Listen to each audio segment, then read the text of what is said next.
Hi, everyone. My name is Grace Dolchell Ross, and I am on our organizing team here at Washington Conservation Action. And today I'm going to talk to you a little bit about how to write a public testimony. I'm going to do an overview of how testimonies are generally structured, and then I'll actually show you an example testimony of one that I gave a couple years back. Testimonies are essentially an opportunity for us to speak directly with our lawmakers by telling our stories and using our stories to advocate for change on a specific policy or bill. And we split this up into kind of 5 key pieces. So you have your introduction, your personal story, your connection to community, the impact of the policy on your story, and an overall wrap up and thank you to the committee. When you start by introducing yourself, you want to first begin by addressing the committee chair and any members of the committee that you're talking to. You don't have to address every single person by name, just the committee chair by name. And then you can say Senator so-and-so and members of the committee, and thank them for taking the time to listen to you. Then state your name, your legislative district, and your position on the bill. So this typically means, are you in support of the bill or are you in opposition of the bill? And you want to lead in to telling your personal story. I always tell people that this is an opportunity for you to share a story that connects you to the issue, that puts a human to the face of the issue. And you want to be specific. There are a lot of facts and statistics that you can find about any policy that you may be advocating for. And that's important for getting a policy through the finish line. But the legislators that you're talking to have access to those facts. They have access to the statistics. They have an entire team of people who are working to get them those specific resources. So you have a limited time when you're giving a testimony, and you want to spend it focusing on your personal story that only you can tell, instead of focusing on giving them a bunch of facts that they may already know. So make sure that your story is vivid, and the more personal your story is, the more likely legislators are to remember your words when making decisions later on. You have to think that they are sitting in meetings that are an hour to 2 hours long, and they're listening to testimony after testimony after testimony. And so you want to put something in there that's going to set you apart. And the only way you can do that is by making it vivid and personal. If you go in with just facts and statistics, and the next person goes in with facts and statistics, eventually you're all saying the same thing, and it can cause the legislators to kind of tune out a little bit, and everything runs together.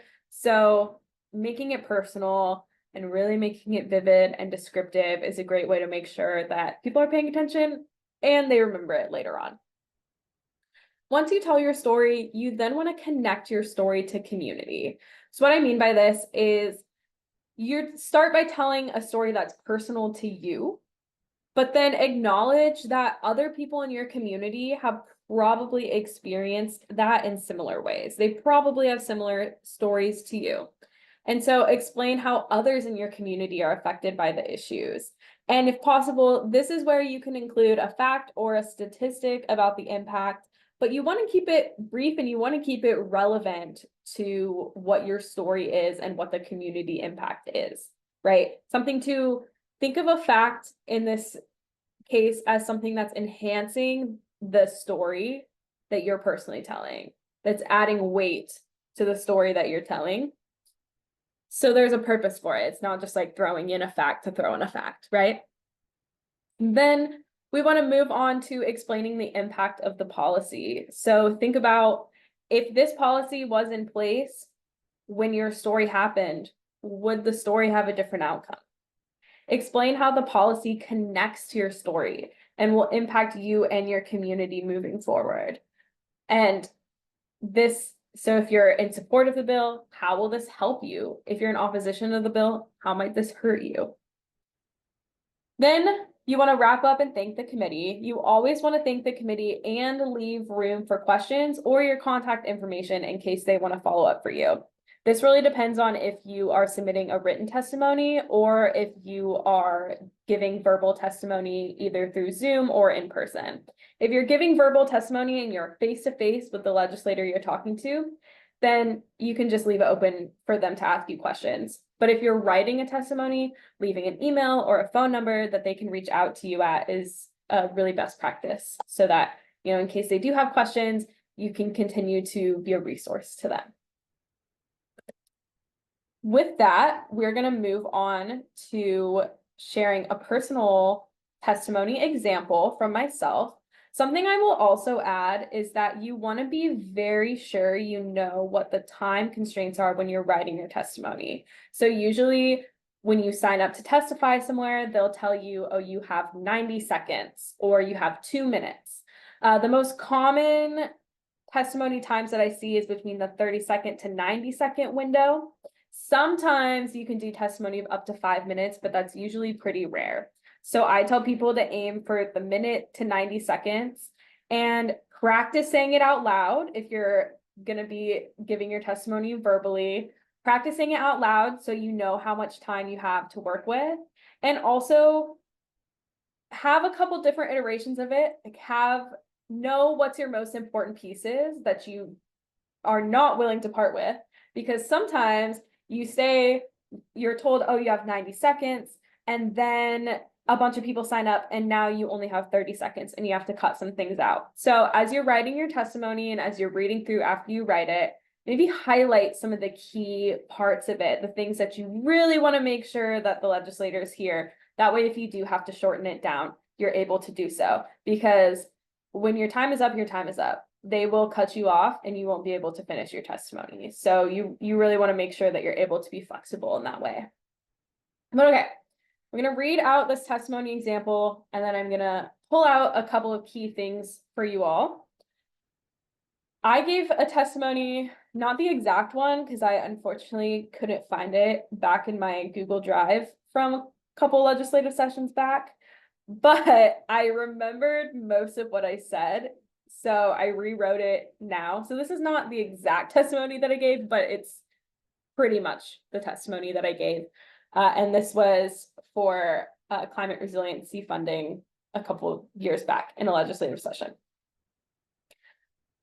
Hello, Senator so-and-so, members of the committee. My name is Grace Dolshell Ross. I live in the 5th Legislative District, and I'm here today to ask you to support increased funding for climate resilience programs across the state. In the summer of 2021, I was a college student living in Oregon. I did not have a lot of money, so I lived on the 4th floor of an old apartment building with poor insulation and no central AC. That summer, an extreme heat dome caused temperatures to hit upwards of 120 degrees, while nearby wildfires caused the sky to be orange, which made it difficult to breathe. I had symptoms of heat illness and asthma and was unable to find relief anywhere inside my home. My saving grace was a cooling center set up by the city I was living in. Had I not had access to that, I would not have been able to escape the conditions that were unbearable to live in. I'm not the only one who has a story such as this. And while I live in Washington now, I still do not have air conditioning and experience the impacts of wildfire smoke every summer, as does everyone else in my community. In fact, over 150 people died in Washington state due to heat-related illness during the summer that my story takes place. Cooling centers have played a vital role in keeping me healthy during extreme heat events. Investing in climate resiliency programs such as this in communities across the state will ensure that cities are equipped with the necessary resources to tackle climate disasters and fund necessities to protect community health. So for the health of our communities, I urge you to support investment in climate resiliency programs. Thank you so much for your time.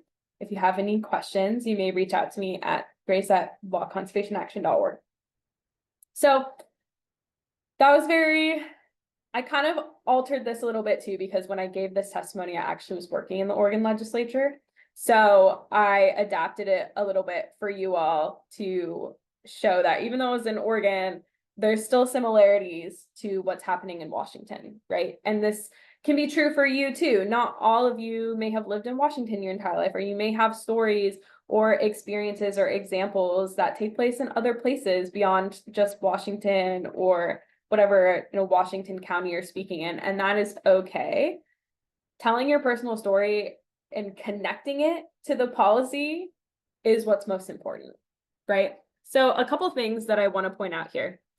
The first is some of the vividness that I tried to put in the imagery that I put into my personal story.